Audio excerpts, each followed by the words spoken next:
n'y a pas que les petits jeunes dans la vie. Bienvenue dans cet épisode numéro 7 de 25-35 ans de points. Problème de grand, hashtag maminade. Oui, ce titre est toujours aussi long. Salut YouTube, comment ça va? Tu l'as compris, aujourd'hui nous allons traiter des problèmes d'adultes. Les problèmes de grands, celles et ceux qui sont en couple depuis longtemps. Celles et ceux qui veulent acheter une maison, s'installer avec leur mec ou leur meuf, avoir des enfants, se marier, divorcer, enfin bref, tu l'as compris. Des problèmes qui généralement concernent des personnes un petit peu plus matures que les adolescents, même si, cas exceptionnel, cela arrive également. Bref, pour réaliser cette vidéo, j'ai décidé donc de mettre à l'honneur toutes les personnes qui ont plus de 25 ans. C'est la raison pour laquelle je vous ai demandé à toutes et à tous, comme d'habitude, sur Instagram, dans mes stories, de venir me raconter quels sont vos problèmes de grands. Et donc sans plus attendre, nous allons les découvrir dès à présent. C'est parti. Ok, on démarre très fort avec Gertrude qui est complètement perdue. Elle est en pleine remise en question sur tout. Il se trouve que pour des raisons financières, elle va se retrouver plus ou moins obligée de retourner chez ses parents et ça lui donne l'impression de régresser, ce qui arrive bien sûr à toutes les personnes qui ont besoin de rentrer chez elle alors que c'est pas forcément vrai et elle a plein d'autres problèmes connexes, je lis son histoire. Hello Nad, actuellement je loue un appartement, mes factures viennent d'augmenter et l'année prochaine je n'aurai plus de bourse. Mes parents ne peuvent pas me donner plus d'argent et je vais devoir soit retourner chez eux, soit trouver du travail, mais avec la pandémie et mes études, ce n'est pas compatible. Déjà ça place le décor, tu fais ah putain fuck pauvre Gertrude, et en même temps, vu les circonstances actuelles, je peux vous dire que ce que Gertrude est en train de traverser, elle est clairement pas la seule à le traverser malheureusement. J'ai l'impression que retourner chez mes parents, ce serait un échec et j'ai besoin de mon indépendance. Et alors ça je te comprends tout à fait, on va en parler, c'est pas forcément un échec. Ensuite je me suis fait quitter le jour de la Saint-Valentin, pas ouf, oui effectivement ma pauvre, et j'ai l'impression que tout le monde m'abandonne. Je suis très souvent seule, je ne sais pas ce que je veux faire plus tard et j'ai cette impression de stagner, de ne pas avancer et je ne suis tout simplement pas heureuse. Je donne beaucoup pour les gens, je suis présente, je leur donne du temps et de l'énergie, mais au final je me retrouve toujours seule à la fin, hashtag maminade. Oh waouh, ma Gertrude, tant de problèmes dans cette histoire et en même temps c'est terrible à dire hein, mais tu es littéralement en train de vivre le quotidien qu'un vrai bon gros pourcentage de la population, en tout cas de ton âge, doit vivre aussi. Donc on va en parler point par point parce que je pense vraiment qu'il y a que des choses importantes dans ce que tu me racontes. Pour le premier point, j'aimerais qu'on parle de ce sentiment d'échec que tu as à l'idée de retourner chez tes parents. Oh comme je te comprends. Le moment où tu pars de chez tes parents, c'est le moment où tu t'émancipes. C'est le moment où ça y est, tu prends tes responsabilités, tu vas prendre ton appart, alors même si papa et maman t'aident pour tout ou partie du loyer, voire des factures, c'est ton appartement, c'est toi qui gères comment ça se passe à l'intérieur, c'est toi qui le ranges ou pas, c'est toi qui le nettoie ou pas, c'est toi qui t'occupes de tout ça en fait, et ça crée des nouvelles responsabilités et Dieu sait comme c'est bizarre la première année quand on a son appartement à soi. Il y en a qui adorent parce que ça y est, enfin ils peuvent mettre leurs propres règles, il y en a d'autres qui vont détester parce que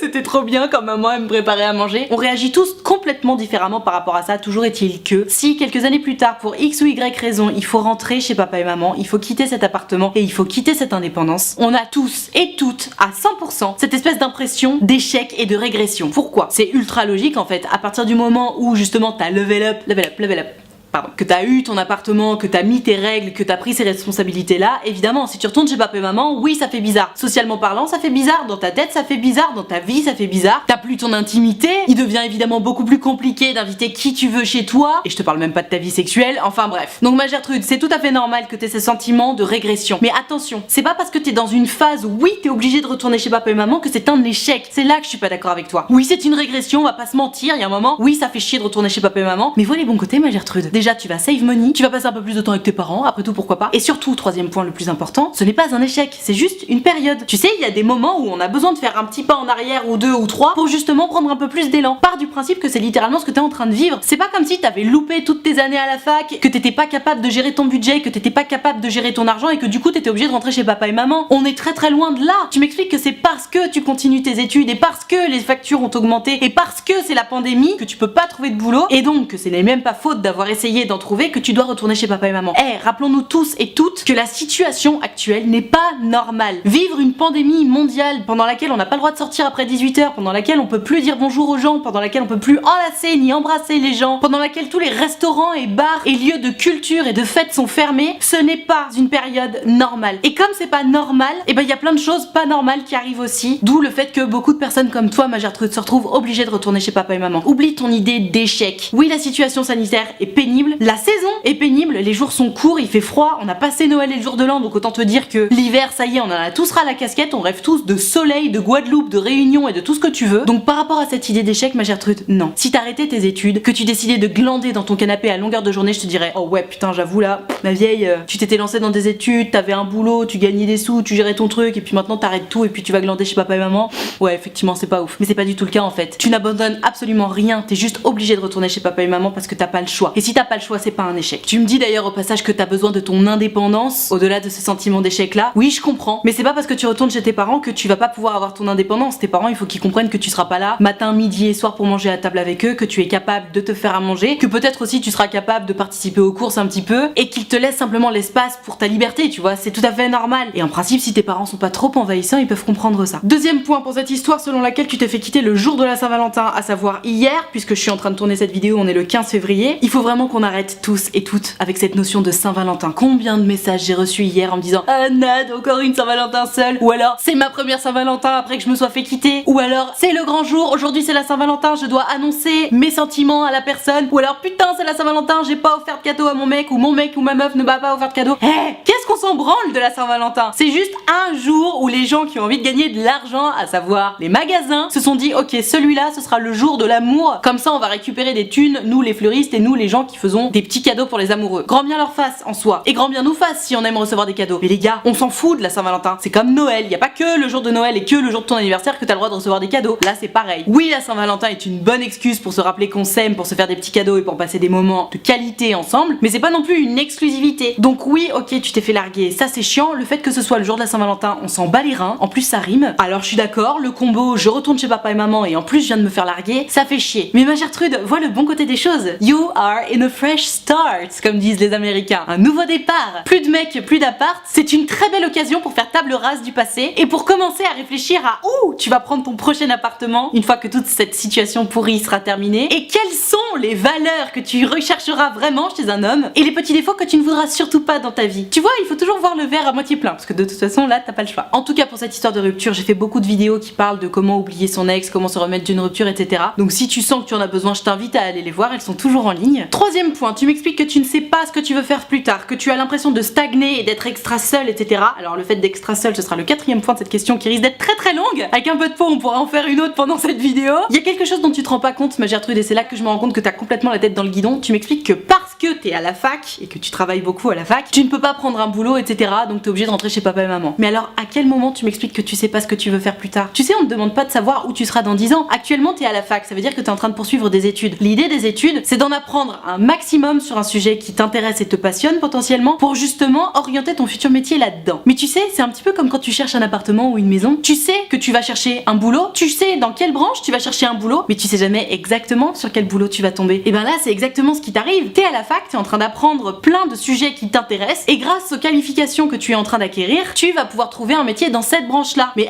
cette branche-là, elle a plein d'autres petites branches et de petites branches et de petites branches. Ok, tu sais pas ce que tu veux faire plus tard, mais on sait déjà par où tu vas te diriger. Et plus tu continues tes études, plus tu te précises vers ce qui te plaît, in fine, tu vas forcément trouver un boulot là-dedans. Mais ne t'inquiète pas, tant que tu veux avoir un boulot, tant que tu veux gagner ta vie et être indépendante, je te promets que tu vas en avoir un de boulot. Et c'est pas grave si tu sais pas exactement ce que tu veux faire plus tard. Tu crois que moi, il y a 10 ans, je savais déjà que j'allais faire des vidéos sur YouTube? Non, trop pas. Il y a 10 ans, j'étais en fac de droit, j'étais convaincue que j'allais devenir avocate. Et au final, regarde-moi là maintenant. C'est ma deuxième chaîne YouTube sur laquelle je parle de conseils amoureux, absolument rien à voir avec le droit. On sait jamais où on sera dans 10 ans, donc ça sert absolument à rien de se prendre la tête sur ah putain, je sais pas ce que je vais faire plus tard. Personne ne sait ce qu'il ou elle va faire plus tard. Moi-même, je sais pas où je serai dans 5 ans, tu vois. Si ça se trouve, je serai toujours sur YouTube, si ça se trouve, j'y serai plus du tout. On ne sait pas. Donc te prends pas trop la tête pour ça. L'important, c'est que actuellement, tous les matins, tu te lèves, tu vas à la fac et tu bosses tes cours et tu fais en sorte de valider tes années et de pas perdre ton temps. Ça, c'est une bonne chose. Et donc moi, je t'explique ce que tu vas faire plus tard, parce que plus tard, ça peut aussi être dans 6 mois. Dans 6 mois, tu viendras de valider ton année de fac, tu seras potentiellement chez papa et maman du coup, puisqu'il faut que tu rentres ton appart. Ce qui veut dire que t'auras pu garder plein de sous, potentiellement il y aura plus de couvre-feu, plus de confinement, et tu pourras partir en vacances avec tes copains et tes copines, rencontrer peut-être l'amour et repartir sur une nouvelle année en septembre. Donc tu vois, tu sais très bien ce que tu vas faire plus tard. Et pour cette quatrième et dernière idée de je me sens toujours seule au final, alors ça, je te comprends tout à fait. D'autant plus que tu viens de te faire larguer, alors le sentiment doit être encore plus fort. Ma Gertrude, ça, ce problème de solitude, c'est parce que tu n'aimes pas être seule. Si tu aimais être seule, ce serait pas un problème de te retrouver toujours seule au final, parce que tu sais, tu connais cette chanson? On est toujours tout seul au monde. Bah moi j'adore cette chanson, et pour autant j'adore pas être seule. Mais c'est la vérité, on est tous toujours tout seul au monde. Sauf évidemment si tu trouves vraiment ta moitié, qu'elle soit amicale ou amoureuse. Tu sais, cette personne qui est un peu ta soulmate, ton âme sœur avec qui tu partages tout, avec qui tout se passe ultra bien. Et c'est vrai que les gens qui n'aiment pas être seuls recherchent toujours cette âme âme sœur, alors tu peux évidemment continuer de la rechercher, mais en attendant, essaie d'apprendre à être cool en étant seule avec toi-même. Je sais, beaucoup plus facile à dire qu'à faire, attention hein. Je ne suis même pas en train de te dire que moi-même je maîtrise ça, mais plus tu vas réussir à passer du bon temps en étant seule, en appréciant de prendre soin de toi, de lire un bouquin, de regarder un film, de prendre soin de ton appart, ou de ta chambre chez tes parents du coup,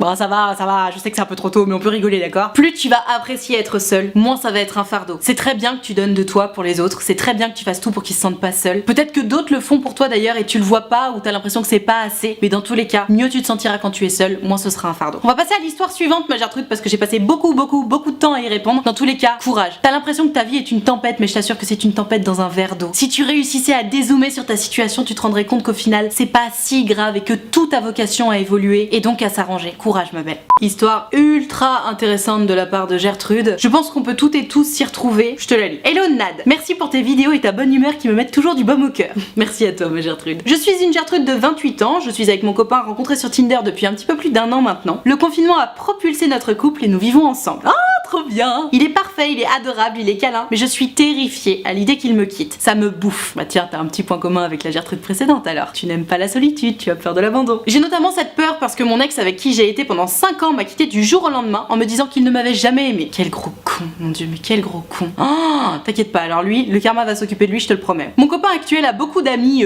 dont une par laquelle il était très attiré. Je suis complètement parano et je sais c'est mal, mais je ne peux pas m'empêcher de checker son téléphone alors qu'en plus je n'y trouve jamais rien et ça me tue. Alors déjà si tu trouves jamais rien, cool. De plus, tous nos projets de vie sont en stand-by parce qu'après 1 an à s'investir dans le projet à venir dans la région où on vit, il ne sait plus ce qu'il veut. Je souffre de ne pas savoir où je vais, d'être toujours dans l'attente. Tout le monde autour de moi avance dans sa vie et moi je suis pétrifiée de pouvoir me retrouver de nouveau abandonnée. Comment calmer mes angoisses et ma jalousie ridicule? Comment attendre sans projet parce que je pense qu'à force je vais ruiner mon couple toute seule. Hashtag maminade. Oh waouh, mais Gertrude, t'es ultra dure avec toi-même. T'es ultra dure. Effectivement, par rapport à ce côté jalousie où tu checkes dans le téléphone de ton mec, on est d'accord, vraiment, commence par là, arrête de checker dans le téléphone de ton mec. Déjà parce que la peur n'évite pas le danger. Et surtout, plus tu vas checker dans son téléphone, plus tu vas chercher la petite bête, plus lui il va se sentir envahir et moins il va pouvoir se projeter avec toi. Parce que personne n'a envie d'être envahi. Mais même si c'est l'amour le plus pur et sincère, à partir du moment où il y a quelqu'un qui commence à grignoter un peu ta liberté, genre je vérifie dans ton téléphone, à savoir dans ton intimité, parce que maintenant ce qui se passe sur nos téléphones c'est tellement intime, oui ça fait peur. C'est normal qu'il ait peur de se projeter avec toi si t'es à ce point envahissante entre guillemets dans sa vie privée. Alors je suis d'accord avec toi, ça doit pas être très agréable d'avoir un amoureux qui a plein d'amies,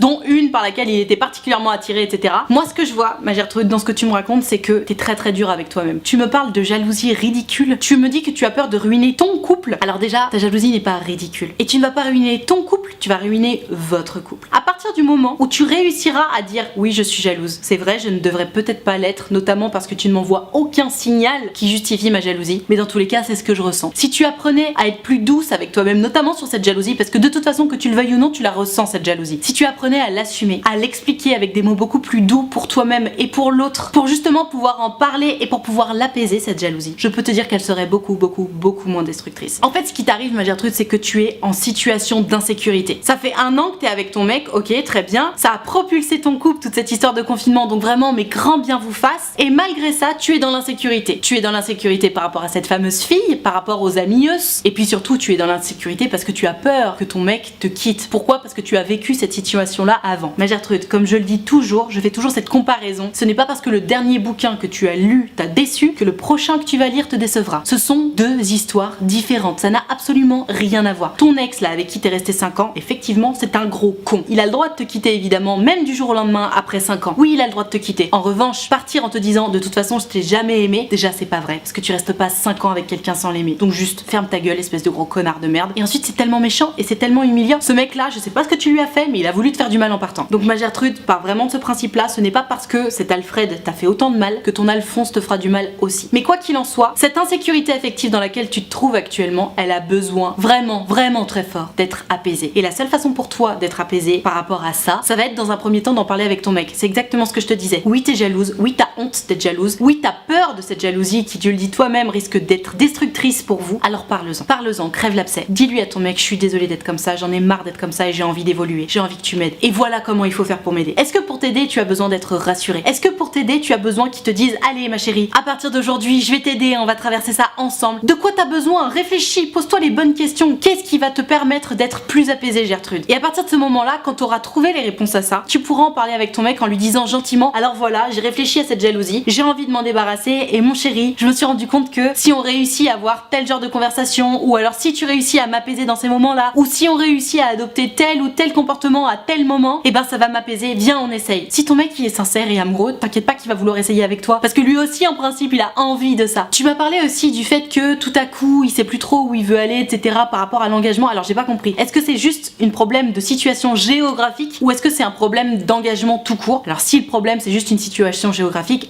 oh ma Gertrude, t'inquiète pas que si vous vous aimez, vous trouverez toujours une solution de continuer votre couple. Maintenant, si tout à coup il sait plus trop s'il veut se projeter avec toi justement par rapport à cette jalousie là, raison de plus pour faire ce que je viens de te dire par rapport au fait d'en parler, de s'apaiser, etc. Et deuxième point, au-delà de l'idée d'en parler avec ton mec et de faire des efforts ensemble, parce que attention, même si la jalousie vient de toi, tu es en insécurité affective. Et l'insécurité affective, c'est quelque chose que ton mec va devoir combler pour toi pour justement fixer ce problème-là. Alors attention, c'est évidemment pas que à lui de faire tous les efforts. Tu le sais comme moi, hein, une évolution, notamment dans un couple, ça se fait à deux. Donc lui, il va devoir faire beaucoup d'efforts pour t'apaiser et toi, tu vas devoir faire beaucoup d'efforts pour t'ouvrir aussi et lui faire confiance. Ça marche dans les deux sens. Donc deuxième point, si ça n'est pas suffisant pour toi, si au bout de quelques mois, tu sens qu'il n'y a absolument aucune amélioration, peut-être qu'il faut que t'en parles à un psy ou à une psy, en tout cas à un professionnel de santé. Parce que ma Gertrude, ce que t'as vécu par rapport à ton ex, c'est ce qu'on appelle un traumatisme. Quelqu'un qui te quitte après 5 ans, qui t'explique qu'il ou elle ne t'a jamais aimé, c'est un traumatisme. C'est méchant, c'est humiliant, c'est blessant, c'est traumatisant en fait, littéralement. Ça veut dire que tu viens de passer 5 ans pendant lesquels tu t'es menti à toi-même. Tu t'es juste pas rendu compte que la personne qui était avec toi n'était pas sincère. C'est l'enfer. C'est normal que t'aies autant de mal après ça à accorder ta confiance, etc. Donc ça m'étonne même pas complètement que tu sois si jalouse dans ton couple. T'as tellement peur de perdre le bonheur que tu as que du coup tu traques les moindres signaux. Mais ma Gertrude, malheureusement c'est pas comme ça qu'on empêche le danger d'arriver. C'est pas en traquant toutes les pistes. Parce que tout simplement ton mec il est plus intelligent que ça. S'il voulait te tromper, t'inquiète pas que tu le saurais pas. Donc soit tu te mets en couple et tu choisis de faire un petit peu confiance, soit tu te mets pas en couple. Mais tu peux pas rester dans cette espèce d'entre-deux où tu es en couple mais tu refuses de faire confiance. Donc parle-en avec ton mec. Si c'est pas suffisant, parle-en avec un psy. Peut-être que vous pouvez même suivre une thérapie de couple, je sais pas. Mais dans un premier temps, là ce que tu dois faire c'est en parler avec ton mec. Lui dire que t'en as marre d'être jalouse comme ça, que c'est un fléau pour toi, que tu sens que c'est destructeur pour toi comme pour lui comme pour vous deux et que t'as décidé que ça allait arrêter, que t'avais besoin de son aide et que ça allait être un nouveau départ pour vous deux en fait. Mais voilà, détends-toi ma Gertrude. À partir du moment où tu assumes qui tu es et que tu assumes que tu as envie d'évoluer par rapport à ça et que tu te donnes les moyens évidemment de le faire, tout va rouler, tout va avancer comme sur des roulettes. Courage ma belle.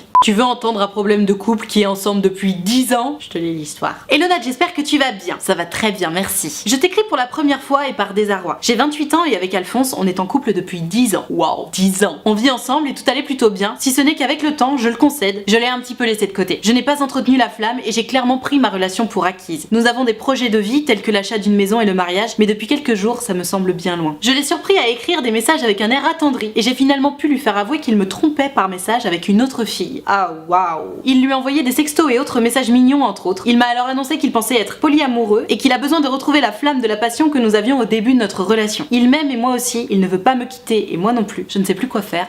#maminade. Et ben quelle histoire ma Gertrude. Déjà je suis désolée que t'aies eu à surprendre ton mec en train d'écrire des sextos mignons à une autre meuf, ça doit être très difficile, surtout après 10 ans de couple. De toute façon c'est très simple, plus la personne est dans ta vie depuis longtemps, plus c'est très difficile de prendre des grandes décisions du style ah je me casse. Par exemple tu chopes ton mec en train d'écrire des sextos à quelqu'un au bout d'un an, tu fais ok allez salut. Au bout de 10 ans c'est beaucoup plus compliqué parce qu'il y a tellement d'autres dimensions qui rentrent en jeu. Parce que oui effectivement au bout de 10 ans on le sait tous, la passion s'est un peu envolée. Mais déjà tu peux être ultra fier de toi de te rendre compte toi-même que c'est vrai, t'as pas fait l'effort d'entretenir la flamme, que c'est vrai t'as tes torts et que c'est vrai t'aurais pu en faire un petit peu plus et que potentiellement la situation dans laquelle se retrouve ton mec c'est aussi un petit peu à cause de toi. Franchement bravo pour ta clairvoyance et pour ton honnêteté parce que c'est pas le cas de tout le monde. Savoir se remettre en question comme ça, chapeau ma Gertrude. Par rapport à l'histoire de ton mec selon laquelle peut-être qu'il pense être polyamoureux, qu'il a besoin de retrouver la flamme comme il l'avait au début de votre couple, etc. Je sais pas si ça a vraiment un rapport avec le polyamour. Quelqu'un qui est en couple depuis 10 ans et qui a envie de ressentir un petit peu cette flamme qu'il a pas ressentie depuis 10 ans, oui bah ça peut se comprendre. Et je ne suis pas certaine que le polyamour ait quoi que ce soit à faire là-dedans. Sinon il me semble que potentiellement il y aurait eu des histoires comme ça beaucoup plus tôt dans votre relation. Bon maintenant peut-être que c'est une grande révélation et qu'il est effectivement polyamoureux, je n'en sais rien. Toujours est-il que vous voulez pas vous quitter, c'est déjà la bonne nouvelle, ça veut dire que vous avez quand même envie d'essayer de faire des efforts l'un et l'autre. À toi de voir ce que tu veux, ce que tu acceptes et ce que tu n'acceptes pas. Puisque tu m'envoies le message, j'imagine que t'acceptes pas vraiment que ton mec envoie des sextos et des messages mignons à une autre nana que toi. Donc si tu veux pas que ton mec le fasse avec une autre nana, ma Gertrude, et ben sors-toi les doigts, fais en sorte de lui donner envie de t'envoyer des sextos à toi, fais en sorte de lui donner envie de t'envoyer des messages mignons à toi aussi. Récupère la place que cette nana est en train de te piquer en fait, tout simplement. Alors oui, ça va te forcer à sortir un petit peu de ta zone de confort, parce que c'est une chose de draguer quelqu'un pour la première fois, mais au bout de 10 ans, c'est beaucoup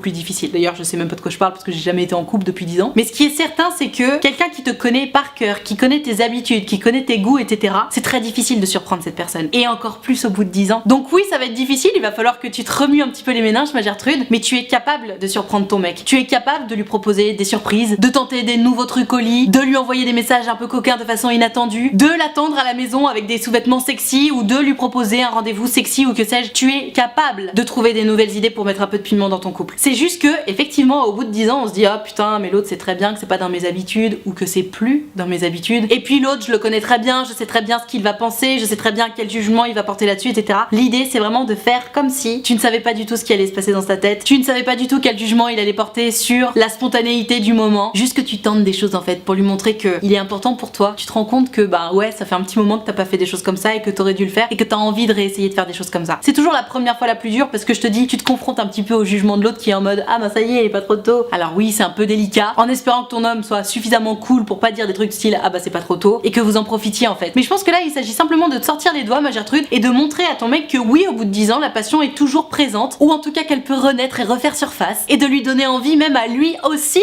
de tenter des choses pour faire renaître la passion de son côté aussi pour toi. Donc moi Gertrude, je comprends, réfléchis à ce avec quoi tu es d'accord et ce avec quoi tu n'es pas d'accord. Si t'es d'accord avec le fait qu'il envoie des sextos à une autre meuf, bah laisse le faire, mais si t'es pas d'accord, fais tout ça, discute-en avec lui, reconnais tes torts avec lui comme tu les as reconnus face à moi, potentiellement il reconnaîtra les siens aussi. Et c'est comme ça qu'on avance dans un couple, je ne t'apprends rien, ça fait 10 ans que vous êtes ensemble, donc courage, c'est pas mort, c'est juste une passade et vous allez passer outre, et ça vous rendra encore plus fort. Voilà, je vais m'arrêter là pour cet épisode numéro 7 de 25-35 ans, problème de grand, #maminade. J'espère que ça t'a plu, j'espère que ça t'a intéressé, peut-être que ça t'a donné un petit peu de baume au cœur ou même que ça t'a appris des choses. Dans tous les cas, si ça t'a plu, n'hésite pas à mettre un pouce bleu, c'est gratuit, ça prend moins d'une seconde et c'est hyper important pour moi. Tu peux aussi t'abonner à cette chaîne YouTube si tu veux pouvoir voir mes prochaines vidéos. Si tu aimes les notifications, tu peux cliquer sur la cloche juste à côté du bouton s'abonner, comme ça t'auras même une notification quand je sors mes vidéos. Et si tu veux pas de notification, tu cliques juste sur s'abonner. Si comme toutes les Gertrudes de cette vidéo, tu veux pouvoir participer aux prochaines vidéos, tu l'auras compris, c'est sur Instagram que ça se passe, donc tu n'as qu'à venir me suivre. Et surtout, il faut que tu regardes mes stories parce que c'est dans mes stories que je précise quelle vidéo je suis en train de préparer et à quel moment je la prépare. Et c'est lorsque tu verras ma story qu'il faut que tu m'envoies ton message privé. Donc je t'attends dès à présent sur Instagram. Et alors si t'es pas très branché Instagram mais que t'as quand même envie qu'on discute ensemble de ton problème, de ton histoire, d'amour, d'amitié ou autre, mais que ça ne passe pas en vidéo, c'est possible. J'ai créé un site internet qui s'appelle utilefutile.fr, le lien est dans la barre de description. Et sur ce site, tu peux prendre rendez-vous avec moi de 20 minutes ou de 45 minutes et tu peux choisir de me raconter tout ça à l'écrit, au téléphone ou en visio, selon ce qui te met le plus à l'aise. Pour ma part, j'ai une petite préférence pour le téléphone et la visio parce que c'est vrai qu'on a le temps de se dire vachement plus de choses quand on s'entend. Maintenant, si tu préfères à l'écrit parce que t'es trop timide ou que t'es juste plus à l'aise comme ça, fais comme tu sens. L'important c'est de se sentir bien, surtout quand on parle de soi. En tout cas, si t'as envie de prendre rendez-vous mais que t'oses pas, que t'as peur de me déranger ou que sais-je, vraiment n'aie pas peur, tu ne me déranges pas. C'est toujours un grand plaisir pour moi de vous avoir en rendez-vous. J'adore essayer de trouver des solutions à vos soucis, donc vraiment, si ça peut te faire plaisir, n'hésite pas. utilefutile.fr, le lien est dans la barre de description. Je te rappelle également que l'option de souscription payante à ma chaîne YouTube est activée. Ce sont les abonnés de Diamant, tu les vois un petit peu partout dans le chat et dans les commentaires. Ils sont là pour me soutenir, c'est la raison pour laquelle il y a une cotisation de 5 € par mois ou plus d'ailleurs si tu veux et que tu peux. Et moi, pour les remercier de tout ce soutien, je leur ai créé un groupe Facebook dans lequel on discute tous ensemble. Je leur fais des lives Facebook exclusifs rien que pour eux 3 fois par semaine et tu l'auras compris, tout le monde est très gentil, très accueillant, très bienveillant. Donc si t'as envie de venir les rejoindre mais que t'oses pas ou que t'as peur, vraiment ne te fais pas de soucis, tu seras forcément bien accueilli puisque c'est la règle d'or des abonnés de Diamant. Tout ceci étant dit, merci infiniment d'avoir suivi cette vidéo en entier et moi en attendant la prochaine vidéo, je te fais des très gros bisous.